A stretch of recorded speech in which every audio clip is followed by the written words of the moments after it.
Okay. Not quite sure how to organize this. I guess certainly can open it up to see if there are any questions.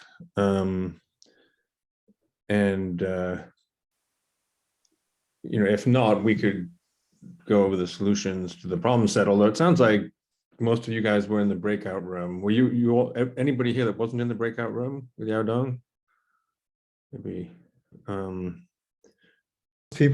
Most people were in the breakout room. Yeah. So.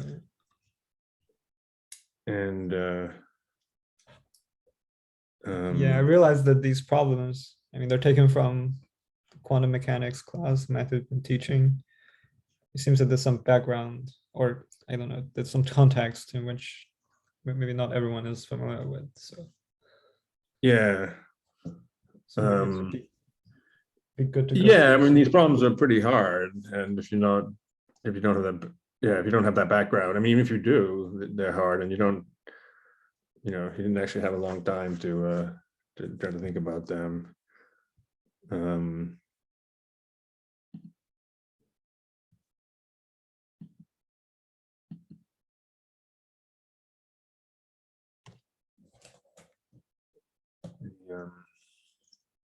Maybe we could go over a couple which you think are the most important or the most interesting pieces we should know, that's to your mind the most like nice. Of the problems, you mean, in the problem set? Yeah.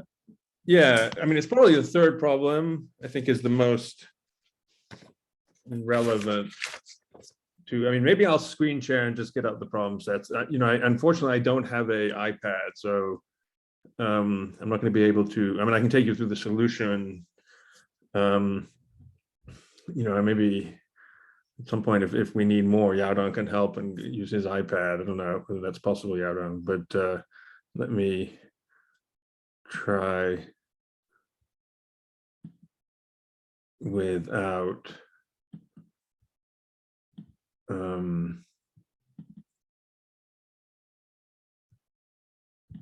Okay, can everybody see my screen? You guys can see it? Yes, we can see your screen. Okay. Well, maybe we can talk about this this problem here, the local measurements disentangle, since that was really very relevant to these hybrid quantum circuits and the whole discussion about the competition between unitaries entangling and local measurements disentangling. So in this problem, this first part, one considers 3 qubits labeled A, B, C, and there's a particular wave function which consists of this first term, square root of alpha, where they're all in the computational basis state 0, 0, 0, 0. And then the second term where qubit C is in the state 1, and then qubit A and B are in a Bell pair, 0, 0 plus 1, 1, divided by square root of 2. And the system is assumed to be in a pure state. So this is the pure state. The density matrix is psi psi. So the question is then to compute the von Neumann entanglement entropy of the first qubit. That's A, and for what value of alpha is the entropy largest? So yeah, so to get the von Neumann entanglement entropy, here in blue is what the solution. You have to compute the reduced density matrix, and so on A, so row A, the reduced density matrix, you have to trace out B and C on the full density matrix row. And okay, readily computed. It can be computed by basically you just take this state psi and you write it as a bra and a ket, and then you trace out C and B, And if you do that, you get the diagonal matrix for row A, where here the 2x2 matrix is in the 0, 1 space. It's in the computational basis state. So there's 1 plus alpha over 2 as an operator would be written as an outer product, I mean, of 0 bra, 0 ket.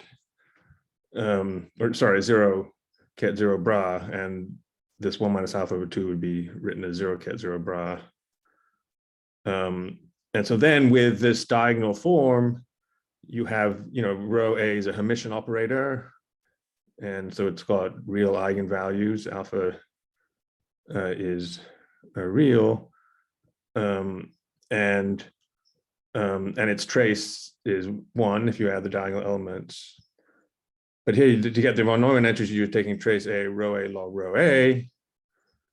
And the trace of a matrix is the sum of the diagonal elements. So you have the sum of the diagonal elements, 1 plus alpha over 2 log 1 plus alpha over 2, 1 minus alpha over 2 log 1 minus alpha over 2. And so it's rather complicated, but it takes its maximum value when alpha equal to 0. And when alpha equals 0, I get this right, it's 1/2 log 2 plus 1/2 log 2, it's equal to log 2. So the entanglement, when alpha is 0, the entanglement entropy of A with B and C is equal to log 2. That's the maximum value it can be. And you can see if you put alpha equals 0 back up in the wave function, this first term vanishes, and the second term has this bell pair state where alpha entangled, with A entangled with B. So that gives you the log 2 entanglement entropy S sub A. So I don't know whether this is clear, and but are there any questions? So it means that all of the entanglement entropy comes from purely from entanglement between A and B. So purely from bipartite entanglement in this case. Yeah. Let me see if that's actually true. I mean, so let's say, well, let's put alpha equal 1. And then the entanglement, if we put alpha equals 1, then there's no entanglement between A and BC, and then the entanglement entropy would be 0. So it's basically the entanglement, the only term that entangles A with B or C is this second term in the state. I think that's the right way to think about it.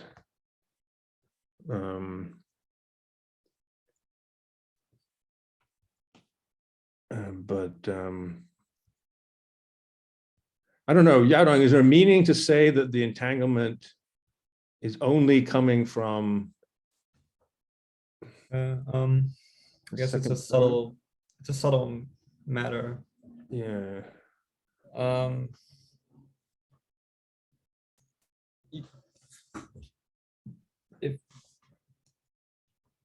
I guess you can look at, for example, mutual information between A and C, which is not going to be 0 because there's some, classical correlation between A and C, just because the form of the state. But if you only look for, you can filter out this sort of classical correlation and only focus on quantum correlation, quantum entanglement, as quantified by some other measures of correlation other than the mutual information, then you will see that A and C are not entangled. So depending on what quantity you want to look at. This quantity called negativity, entanglement negativity. If you look at that between A and C, then that quantity is going to be 0. But for this state, I don't think the mutual information between A and C will not be 0. I see. So there are classical correlations between the qubit A and qubit C, but this entanglement negativity which is another filters measure of out. entanglement, which I guess focuses on just the quantum correlations, Yeah. and that would be 0 in this. 0 between A and C. And 0 between A and C. So if you traced out B and you took the mixed state density matrix and then, well, and then do this partial transpose on A, yeah. So yeah, I guess it's always subtle to say entanglement comes from what. So this is not a definition of that. You have to say what quantity you're looking at. Yeah. Yeah, so entanglement, Okay, yeah, thanks for the question. Thanks, Yodong. Sorry, I just have a question. Why are we interested in the von Neumann entanglement entropy? What's the physical significance? Just curious. Well, it's a quantity which can be computed, it can be measured with tomography to measure the density matrix, but it tells you I mean, it in some sense it defines one measure of entanglement, the von Neumann entanglement entropy, and there are other entanglement measures like the Renyi entropy, which are defined slightly differently, but also in terms of the reduced density matrix. But my understanding is that the von Neumann entanglement entropy is particularly nice because if two parties, Alex and Ball, let's say, initially don't have 0 entanglement entropy between them, 0 von Neumann entanglement entropy between them, and they do local operations, quantum operations. So Alice can do local operations and on her qubits, and Bob can do it on his qubits, and they can classically communicate. And so Alice can say, "I'm measuring my spin, and I find it up, and you measure, Bob, why don't you measure your spin?" And he measures it and finds it down. And so that's called LOCC, local operations in classical communication. And I guess local operations in classical communications, I hope I'm going to say the right thing here, but they do not generate quantum entanglement, von Neumann quantum entanglement. And so in order to quantum entangle two spins, let's say 2 qubits, you have to really bring them together and have them interact with one another. You can't interact quantum mechanically with one another. You can bring them together, quantum mechanically by entangled, then you can bring them apart. But if you start with completely just separated, unentangled qubits with Alice and Bob, then they cannot, with these local operations and classical communication, they cannot generate a non-zero von Neumann entanglement. So it's I don't know. Yeah, no, what do you have anything you could add to that?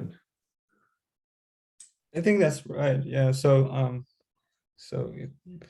what Matthew mentioned, the von Neumann entropy has many good properties, and you can see in this problem we're focusing on von Neumann entropy because that's a quantity that can only decrease on average on the measurements. But other measures of entanglement, for example, higher Renyi entropies, will not have this property. And under LOCC, local operations and classical communication, these other measures of entanglement can grow, which doesn't make much physical sense. I see. So you can, with 2 unentangled quantum systems, with maybe not unentangled, but somewhat entangled quantum system. If you look at the second Renyi entropy, this quantity may grow under local operations or classical communication. I see, but if they're unentangled, you can't generate Renyi entropy. Yeah.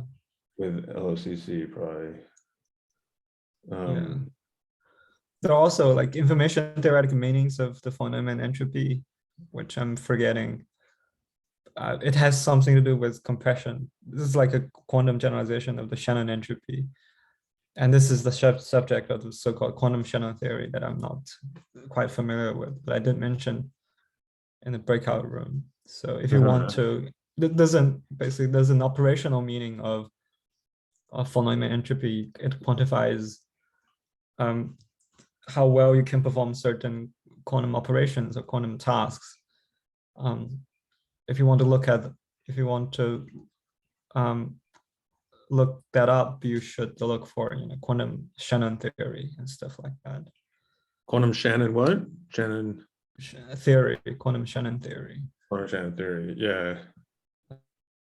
Yeah, in those contexts, it's always the von Neumann entropy that appears, but never other, other entanglement measures. Other measures of entanglement, yes. All right, thank you for that. I was just curious. I just want to know if you have a reduced density matrix, let's say of row A, but the off diagonal terms are not zero. They are some values, maybe complex values. Is it possible to introduce some unitary transformation that can get it to this form as you have in this solution? And how can you look for such unitaries? That is, how can you transform the expectation value along the x-axis and along the y-axis to be zero, leaving perhaps the expectation value on the z-axis? Yeah, I mean, row A is a Hermitian operator, and if it's not diagonal, there is some unitary that U row A, U dagger would be brought into diagonal form. I guess to find those unitaries, you want to find the eigenvectors and eigenvalues of the Hermitian operator, row A. And then from those eigenvectors, you put them into two columns, the two eigenvectors, and that creates a unitary, 2x2 unitary, which can then be used to diagonalize the Hermitian operator. I think, is that correct, Yarong? Maybe. Yeah, it's an eigenvalue problem. Yes. Yeah, I did that, but I discovered that the problem with that is that you run the risk of getting into indefinite solution. What do you mean indefinite solution? Yeah, like the entries for the unitaries that you get out of these, right, will be like divided by zero, and that's an indeterminate, I would say. But I think the columns of the unitary are the eigen, one column is one eigenvector, the other column is the other eigenvector. And the eigenvectors don't have, infinite elements, I think. I mean, they could be zero. I mean, it could be, one of the components could be zero of the eigenvector. So yeah. So okay, what I mean is this: if you have a situation where you have a vector, like a quantum state that doesn't have expectation value along the x or the y axis, if you diagonalize the density matrix for a density operator, let's say, and you come up with the formula for the unitary operator, you discover that the eigenstate and eigenvalue, the eigenstates are going to be divided by x plus iy, which is the expectation value for x and expectation value for y. So you run the risk of getting indeterminate solution when you have a state whereby the expectation value along the x-axis is zero and the expectation value along the y-axis is zero.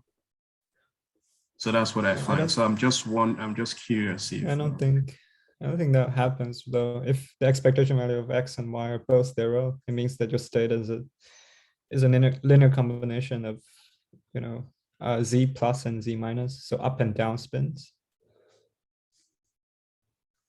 Right. Yeah, so I think if you I don't think there's any maybe problems you run into. Maybe there's an example that we can go through if it's Gideon, maybe you have an example or you went through or something like that. Yeah, I can show some.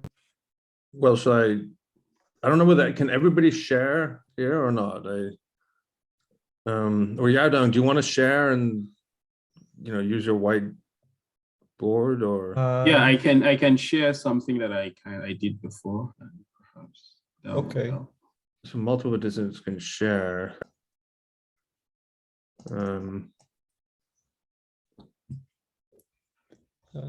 If you're going to share, then I won't share.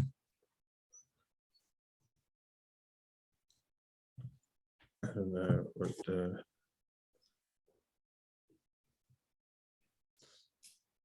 yeah, Yadong, you want to just share maybe? I don't know. Probably. Oh, I'll get in sharing. Can you see my screen? Yeah. So this is like the diagonalization that I was referring to. Now, this is what you get. Let's say you have a density matrix where you have x, y, and z as the expectation values, x, y, and z as the expectation value for a given density matrix. Oh, I see. So the density matrix of this form of the x hat plus y hat plus z hat. Yeah.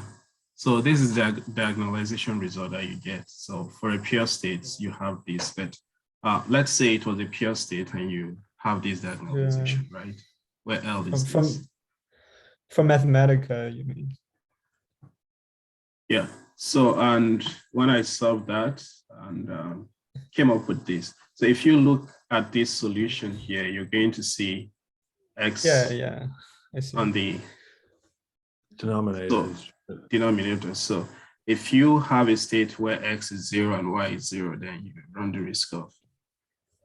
Yeah, but this state is not, normalized when you just, this state is an output of Mathematica is normalized. And if you see a divergence, it probably means that the other matrix element is 0 after normalization. So you simply get 1 for the number that diverges and 0 for the other number. That's probably the eigenvalues which you should get. And indeed, if your numbers x and y are both 0, then your density matrix is diagonal. Diagonal, right? already.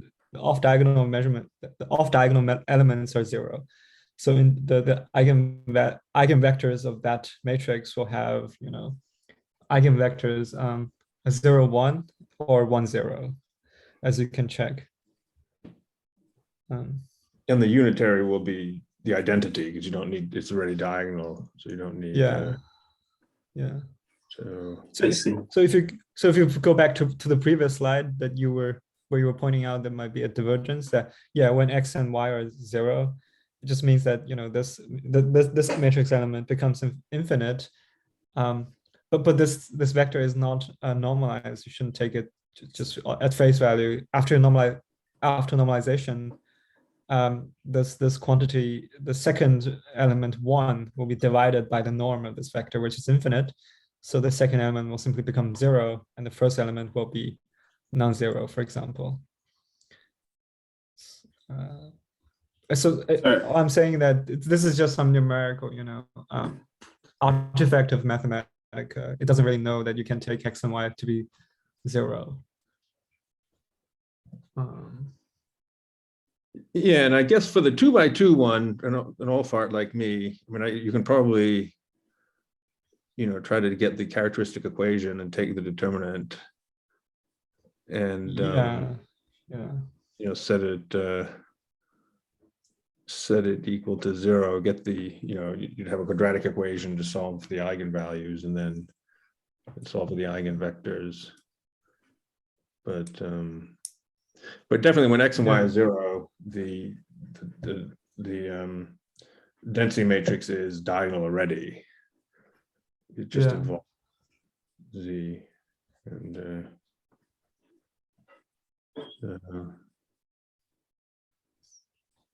okay.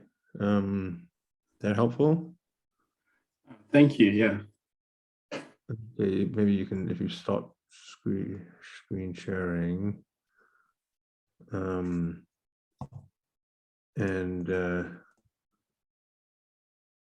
well, maybe I'll go back to sharing my screen.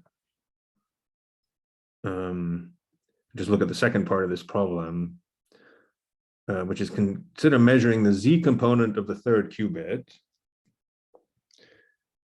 Okay, you want to write down the probabilities for each outcome of the measurement and the corresponding post-measurement wave functions properly normalized, then compute the entanglement entropy for each wave function and compare with the pre-measurement entanglement entropy. So, so when you measure the C qubit, and if you find 0, the projector onto the 0 state for C is 1 plus ZC over 2.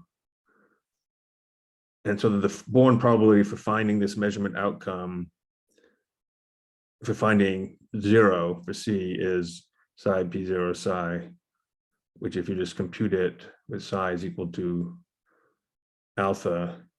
And that's, that's, you can kind of see that from this term in the quantum state, because if you measure and find that C is in the 0 state, you only end up with this piece of the wave function, and the probability that you had that measurement outcome is the square of square root of alpha. This gives you the Born probability of alpha, that you'd find C to be in the 0 state. And then the post-measurement wave function is you have to project that full wave function onto you have to use the projector onto P0 acting on psi. And when you normalize it, you just get 0, 0, 0 ABC. So you just get this first term.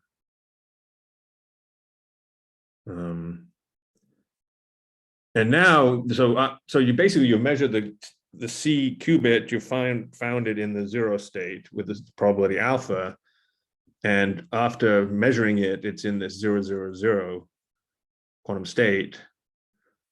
And then A, B, and C are unentangled because they're just in a direct product state. So when you compute the reduced density matrix on A, conditioned on finding the Z, assuming the C qubit at Z equals 0, by tracing out B and C, you just get the pure state, 0, 0 for the A.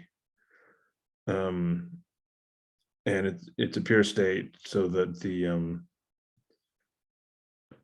von Neumann entropy on A is equal to 0. So the bottom line of that is that when you measure the Z component of the third qubit, if you find 0 for the Z component of the third qubit, then after that measurement, the entanglement between A and B and C will be 0. So the entanglement entropy drops down to 0 for that measurement outcome.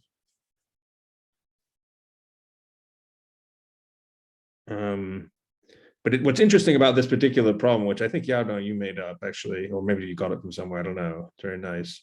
But if you similarly, if you when you're measuring the Z component of the third qubit, you find that it equals 1, then the projector is 1 minus ZC over 2.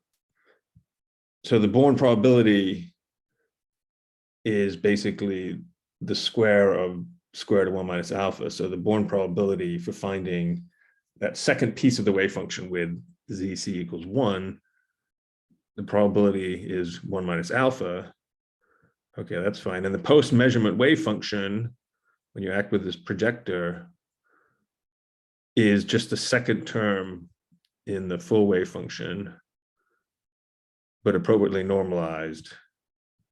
So this is a normalized state.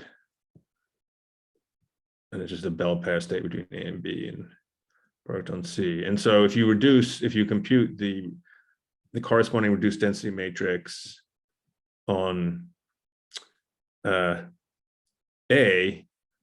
conditioned on finding 1 when you measure the Z component of C, the qubit C, then you get rho A1 is this maximally mixed state, and so that the von Neumann entropy is log 2. So it's maximal entanglement, because basically you're pulling out this piece of the wave function when you find this, the C qubit to be in the 1 state. And so so there's you have 2 measurement outcomes. In one measurement outcome, the post-measurement entanglement entropy is 0. In the other measurement outcome, the post-measurement entanglement entropy is log 2. And so you can compare those post-measurement entanglement entropies to the entanglement entropy before you made the measurement. And when the measurement gives 0 for the Z component of the C qubit, the entanglement entropy is smaller because it drops down to 0. But when the measurement gives 1, the entanglement entropy is larger. So for that measurement outcome, the entanglement actually goes up. But if you compute the average entanglement entropy after the measurement by averaging over the 2 measurement outcomes, then the average entanglement entropy after making the measurement, which is defined here, where you sum on the 2 measurement outcomes, beta is 0 or 1, and you plug in these probabilities, P0 and P1, which is 1 minus alpha and alpha, you just get 1 minus alpha. And 1 minus alpha, it turns out, is always less than or equal to the entanglement entropy before. And I guess that's, I had this plot here. So this is comparing the von Neumann entropy before and after the measurement. But after the measurement is the average von Neumann entropy, weighted by the probability of finding the measurement outcomes. The von Neumann entropy before is just some quantity. And here you're plotting these von Neumann entropies versus alpha, which is this parameter in the wave function. And the take-home message here is that the entanglement entropy averaged over the measurement outcomes, weighted by the probability of finding those measurement outcomes, is everywhere less than or equal to the entanglement entropy before the measurements. So the average entanglement entropy has dropped. And that's this equation 23, I guess. The average entanglement entropy after the measurement, is less than or equal to the entanglement entropy before. So I don't know whether that. So do we always use base 2 logarithm here? I mean, well, actually, I'm just leaving it ambiguous. If you use base 2 logarithm, then log 2 is equal to 1. So I haven't even specified the base of the logarithm when I'm defining these von Neumann entropies. And it's really a matter of convention. But in equation 23, is that like base independent? Yeah, that's base independent. Yeah.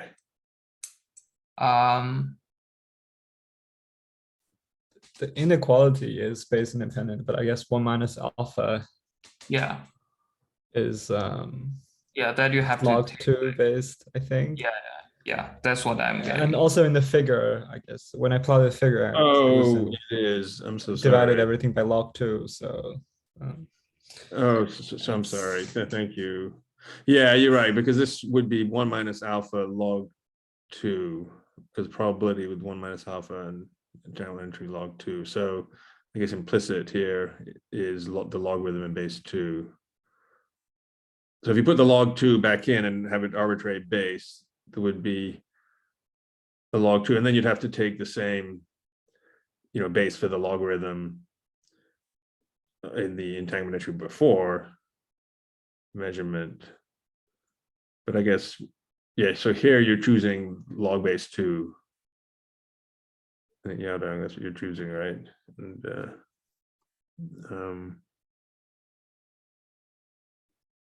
Yeah, I mean, like everything is just scales by a constant factor. Yeah. Everything scales by a constant factor. Yeah, yeah. Thanks for the great question. Sorry for my confusion on that. But that's good. I have a question. I'd like to know if you could recover the overall density matrix for the joint state from the individual density matrix that you got from tracing out. Yeah, I don't. Yeah, so if you're given a density matrix on, for the, let's say, pure state density matrix, and you trace out B and you get the reduced density matrix on A, and you trace out A and you get the reduced density matrix on B. So let's say someone gives you these reduced density matrices A and B. Can you reconstruct the full density matrix? I don't think in general you would be able to do that.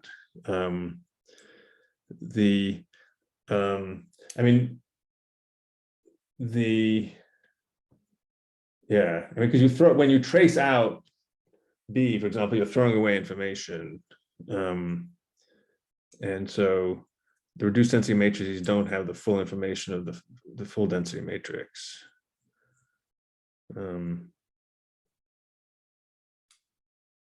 If they're separable, I think you would be able, and if they're not, you won't be, or something like that. That's good, yeah.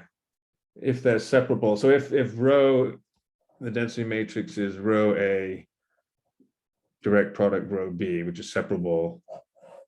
So if you're told that's separable, then the full density matrix is, and if you're told that's separable and you're told what rho A and rho B is, then you reconstruct rho just by multiplying. I mean, taking a direct product of rho A. But when you say separable, is it that you're not entangled?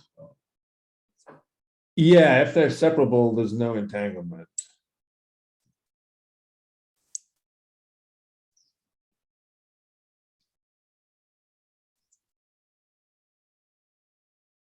Yeah. So this result about entanglement being everywhere less is in just ordinary language. Would it mean that there is some more entanglement hidden in the before measurement, or like what would be the interpretation in ordinary language of this? Because I think it's a very nice and deep result, but I just wonder what's the human language interpretation of it. Well, I think making a measurement is not, breaks sort of time reversal invariance. I mean, you can't invert a measurement. I mean, and you get a result and information has been lost.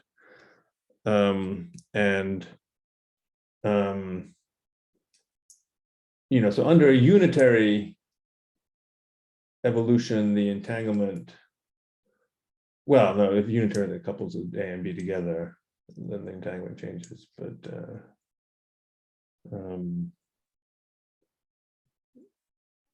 so it's like it's not the change. It's like we've obtained some information about the state. Does it mean that we have broken some entanglement does this difference in the graphs, it reflects that there was some different kind of entanglement before, like tripartite entanglement that we have broken now by measurement? Or this reflects purely the fact that we have measured something and obtained the information? or it's impossible to say anything about such matter?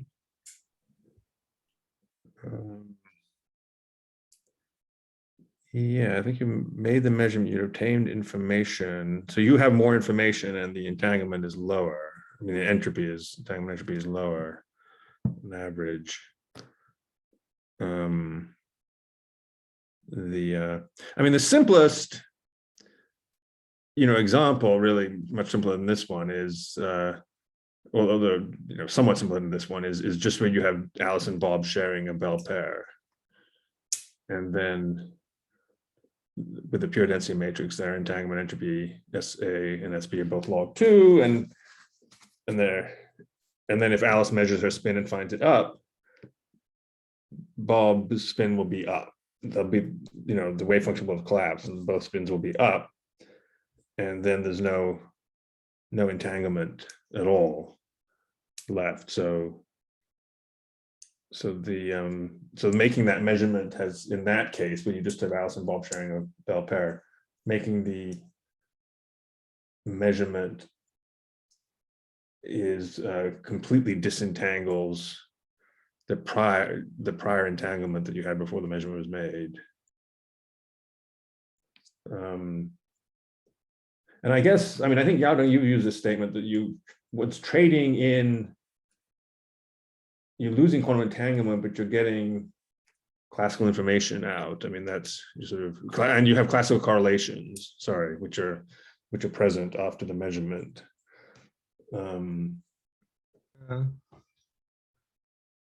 All these are a bit subtle.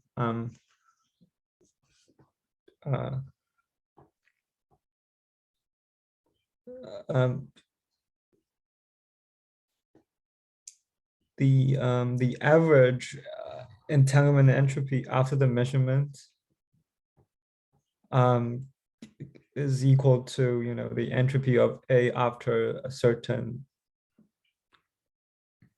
quantum channel is applied on C, I think.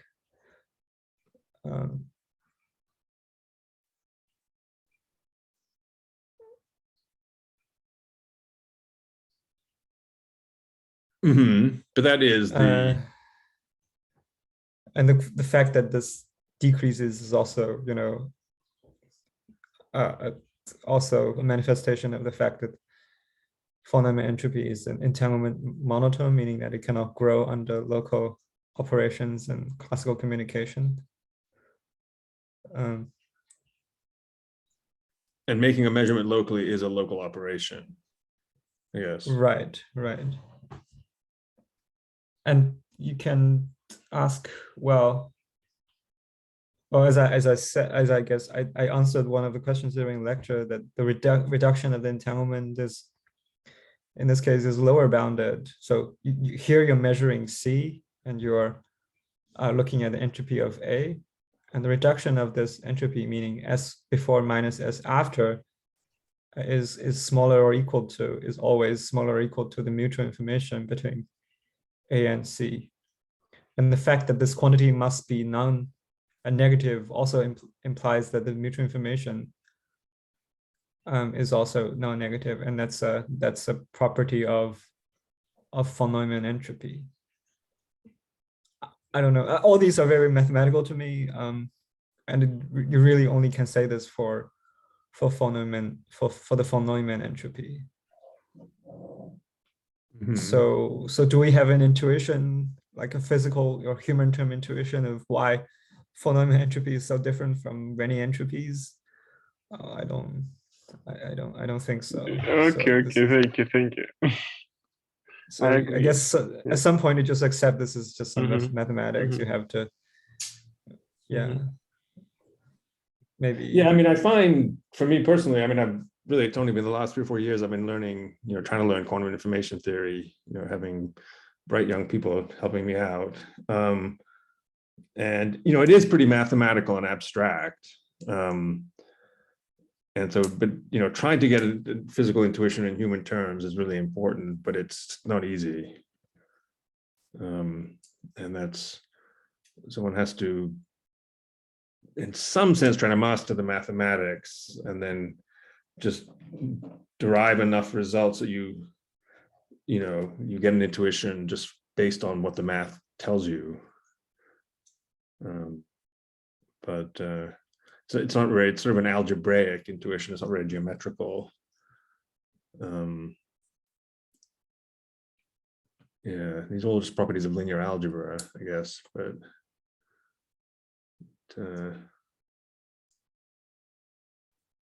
I just have another trivia question I'd like to know.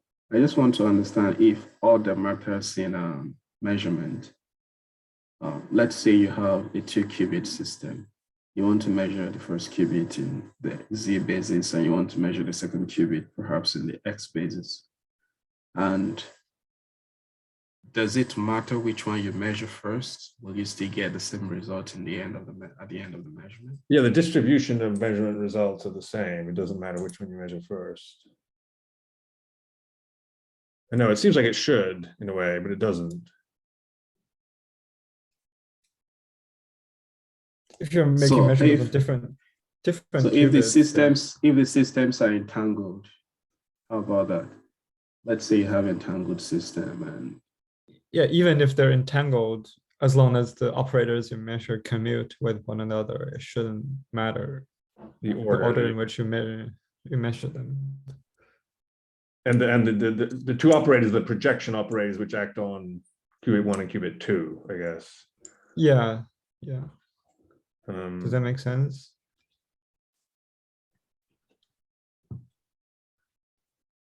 yeah. So the probabilities are the expectation values of the projection operators. And if you have projection operators, one of the projection operators acting on the first qubit and the second projection operator acting on the second qubit, they commute, and the order of them don't matter. Yeah. Yeah, which is kind of, it's sort of an unintuitive thing. I mean, because you get this collapse of the wave function. You think it somehow, when does the collapse occur? Is it when, Alice makes a measurement, or when Bob makes it? It doesn't matter who makes it first. And they can make it outside the light cone. I mean, I think there's experiments which, like with Bell's inequality, which have shown that,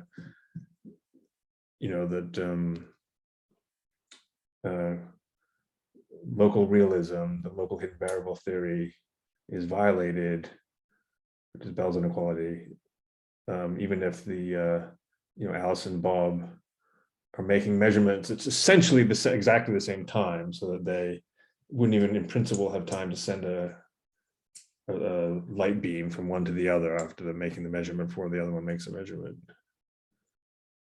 That's,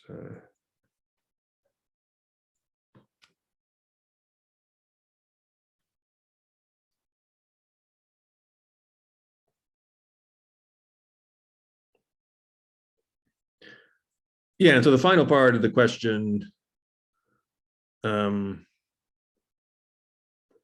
is to prove this inequality in general, and the inequality being that the average entanglement entropy between A and B averaged over the measurement outcomes after making the measurement is less than or equal to being before, one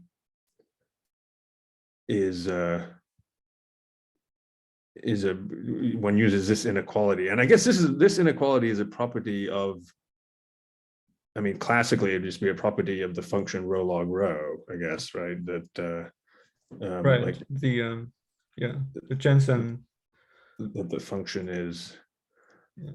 if f of x is minus x log x, when x runs between 0 and 1, the function is concave down, right?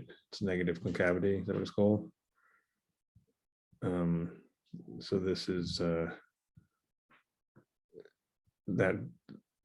so this inequality is a property of the form of the von Neumann entropy, rho log rho. for the Rene entropies, one doesn't have something like this. Is that right? You know? No, you don't have this. You don't have Yeah. something like this.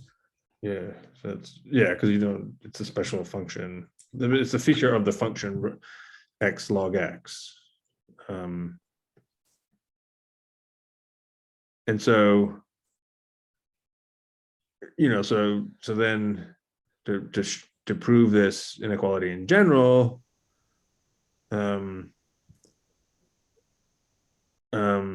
assuming one has a pure state before the measurement, so rho A is trace of B rho, that's before making the measurement. So S rho A before is S von Neumann rho A, where rho A is trace of rho, trace of over B of rho, which is this pure state. Now the post measurement reduced density matrix, so you're measuring some operator, some emission operator, which has measurement outcomes, alpha, beta, and so forth. And if you find the beta outcome, I mean, if you're measuring the z component of spin, you find it up. That's beta is 1 maybe, and down is beta is -1. So the post-measurement density matrix, reduced density matrix, conditioned on finding the beta outcome for the measurement is, well, it would be p beta rho p beta. That's with these projection operators. But since it's a reduced density matrix, you're tracing over B there. And the denominators you can always get by requiring that the trace of the density matrix is equal to 1.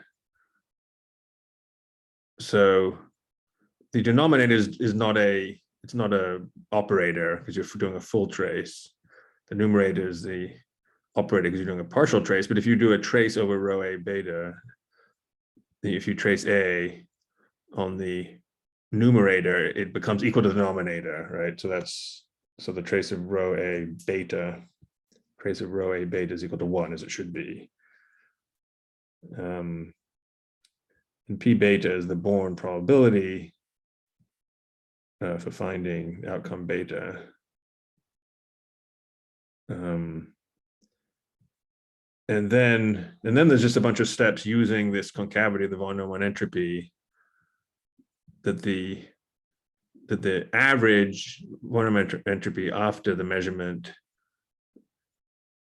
by average, it's weighted over the measurement outcomes beta with the probability of finding those measurement outcomes, and weighted by the von Neumann entropy for the entanglement, von Neumann entanglement entropy for the between A and B, conditioned on the outcome of the measurement being beta. So that's initially the definition of rho average after. This is the averaging. And then using the concavity of the von Neumann entropy,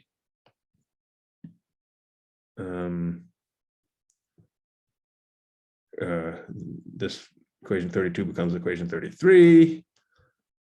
And then basically to go from 33 to 34, you are just plugging in rho A beta. You're plugging in 30 into 33. And then in 34, the P betas cancel in the numerator and the denominator. And you get left with this inside the argument. And then to go from 35 to 36, you're using what's called the cyclic properties of the trace, which is trace of operators A times B times C, for example, is trace of C times A times B. You're allowed to cyclically permute the operators under the trace and not change the trace. And so you can move this projection operator into there, which takes you from 35 to 36. So that's using the cyclic properties of the trace. and then sum on beta, p beta, p beta. Well, p beta squared is 1 because it's a projection operator. P beta squared is p beta because it's a projection operator. And sum over beta of the projection operator is the identity that's completeness. And sum on beta, p beta is 1. And so if you drop that, you just get trace B of rho, which is rho A. So that's the same as the von Neumann entropy before. So the average von Neumann entropy after is less than or equal to, because of inequality, the von Neumann entropy before.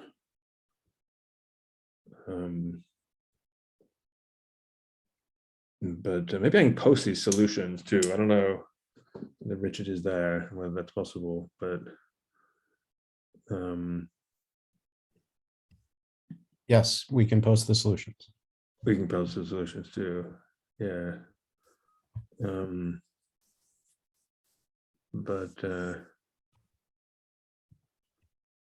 Yeah, so because it's almost 2:30, unless there are other final questions. I had one small one. Okay.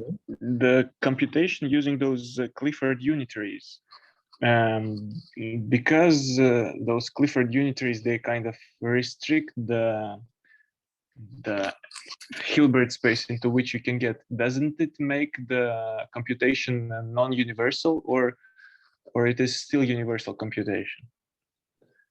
Well, I mean, you can ask about, and I'm not quite sure what you mean by universal, but you can ask about, I mean in kind of, can you reach all of your Hilbert space using only Clifford unitaries?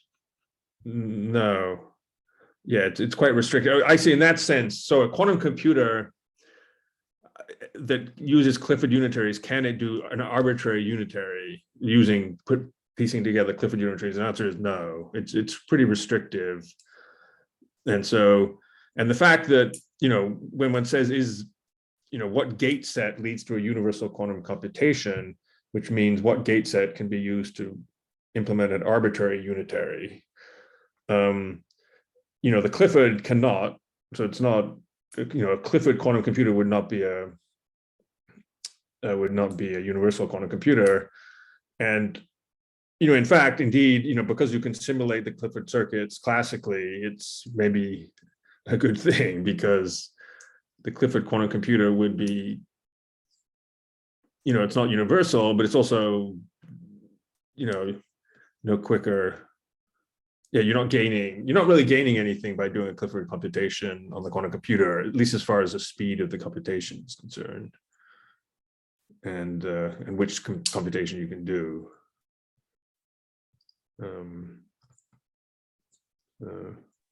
Could you also simulate it by a smaller circuit with like all of the gates or something like that? Yeah, and people have done that. Yeah, so you can maybe, I don't know, is it 20 qubits you can maybe do something like that? Where you're following the full quantum state in the 2 to the 20th dimensional Hilbert space. So your 20 qubits, the dimensional Hilbert space is 1,000,000. And then you can follow the circuit for arbitrary unitaries, and you find that there's an entanglement transition. You're somewhat restricted. I mean, because 20 qubits is not that many. So for some properties of the transition, it's hard to get. The sort of the universal exponents associated with that transition are hard to get out. But people have tried to do that. But I see. Thank you. I have a small question on problem 2. So you said that like you suggested to like diagonalize the 2 reduced density matrices to calculate the basis in Schmidt decomposition. Yeah.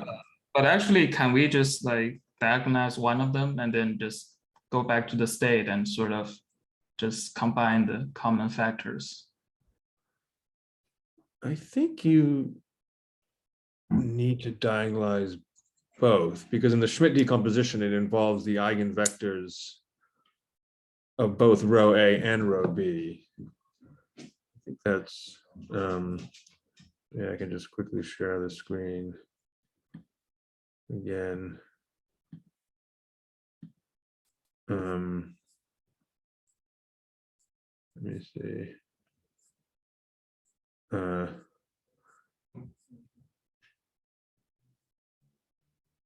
Yeah, because a Schmidt decomposed form, I mean, you're trying to find both orthonormal set of basis states in A, psi I, and those in B, phi I, B.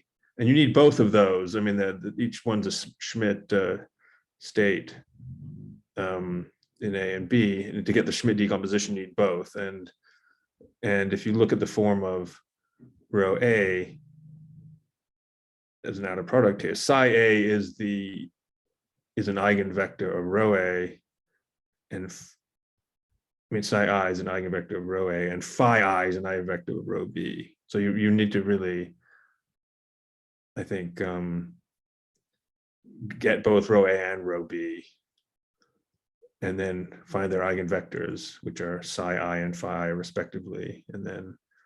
If we know, like, for example, if we know all the psi i's, then I also know, like, because the state that is given is in some other basis, right? It's not in psi I. But I already have the state. I know I have psi I. Then I think we can just, for example, we just use psi I to express all the, like, A part of the state, right? I see. So you're saying you could, in equation 7, you know what the psi i's are. Yeah. You could act with a bra. Yeah. Psi j on phi, and that would give you phi j. I think that's true. Yeah. Yeah, that's true. Yep. I think that's right. So we can just, like, diagonalize one of the reduced density matrices. I think I guess you can. I think that's right. If you use that. Yeah.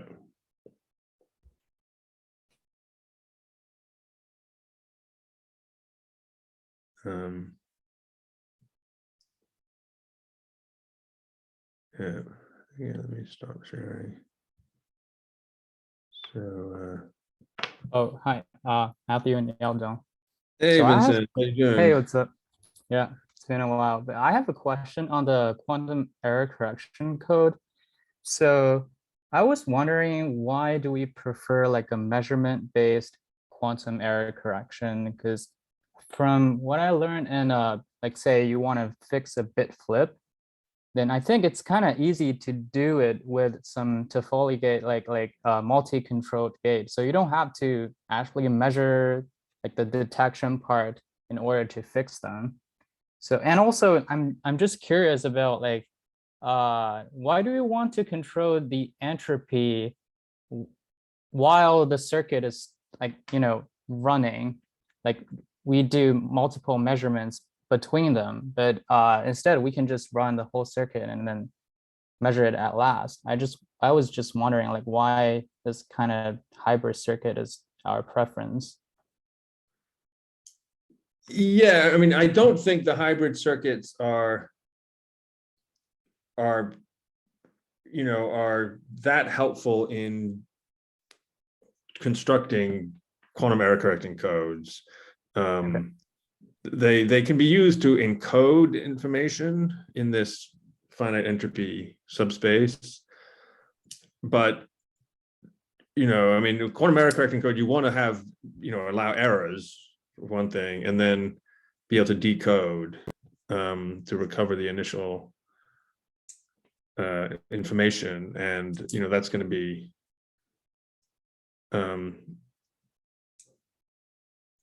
yeah, that's going to be hard in these general for these hybrid circuits. I guess the more ways of doing it, yeah. That's true. And so Yeah, I just saw a lot of like quantum error correction, all based on measurements error correction. Okay, got it. yeah, measurement-less error correction has a pretty high overhead, especially for larger codes. So technically, it's so when we're coping with the actual like circuit, we sort of want to measure them. Is that what you mean, Richard? No, with measurement-less error correction, is effectively what you're doing is you're testing for errors and correcting them, and you have to test and correct for all errors all the time. Whereas if you're doing syndrome decoding, Yeah. you can do that much more efficiently and then only correct the errors that you care about that arise. So it just doesn't scale as well. What are some examples of measurement-less error correction? Oh, this is so long ago, I forget. You can, so there are, go look it up. Yeah, go look it up. Do you know the authors? I could try to do a quick.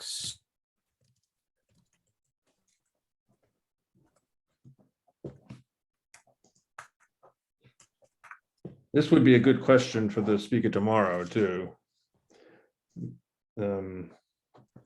Measurement-less error correction. So just with unitaries, I see that's. Yeah.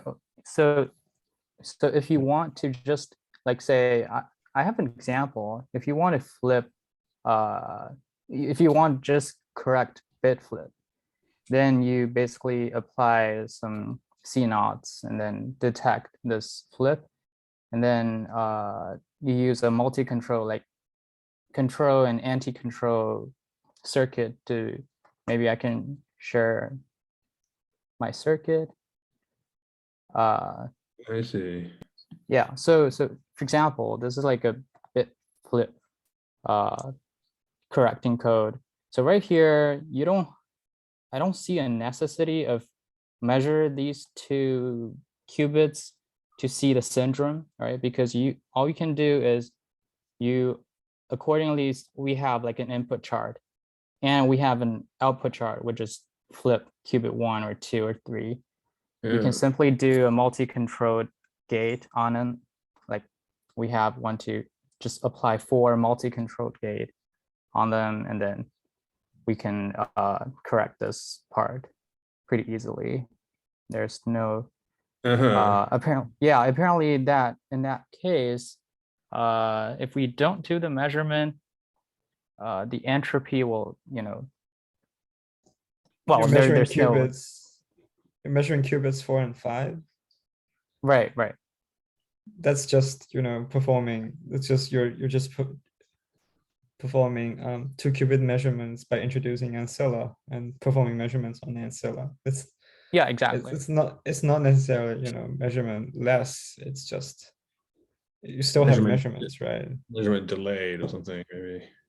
Yeah. Oh, I see. But okay.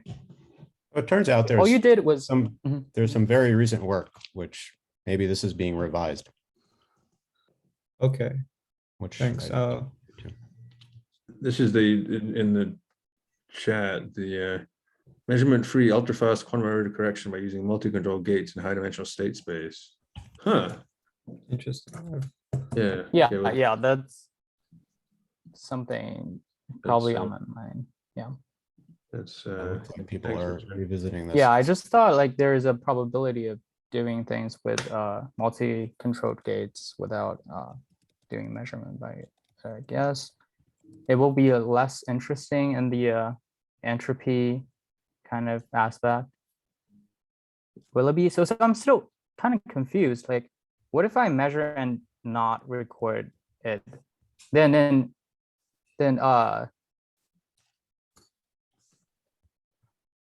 yeah. So if I say do the measurement, but I don't record it, then how does that influence like the information I get? I mean, I still measured it, right? It's just not Yeah, but you don't recorded. know.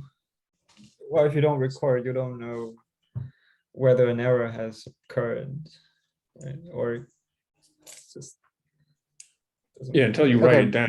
Yeah, then if Uh-huh. you record it, then the errors occur, then you can correct that error. But Okay, so until I write it down, there's no flow of information, right? Basically.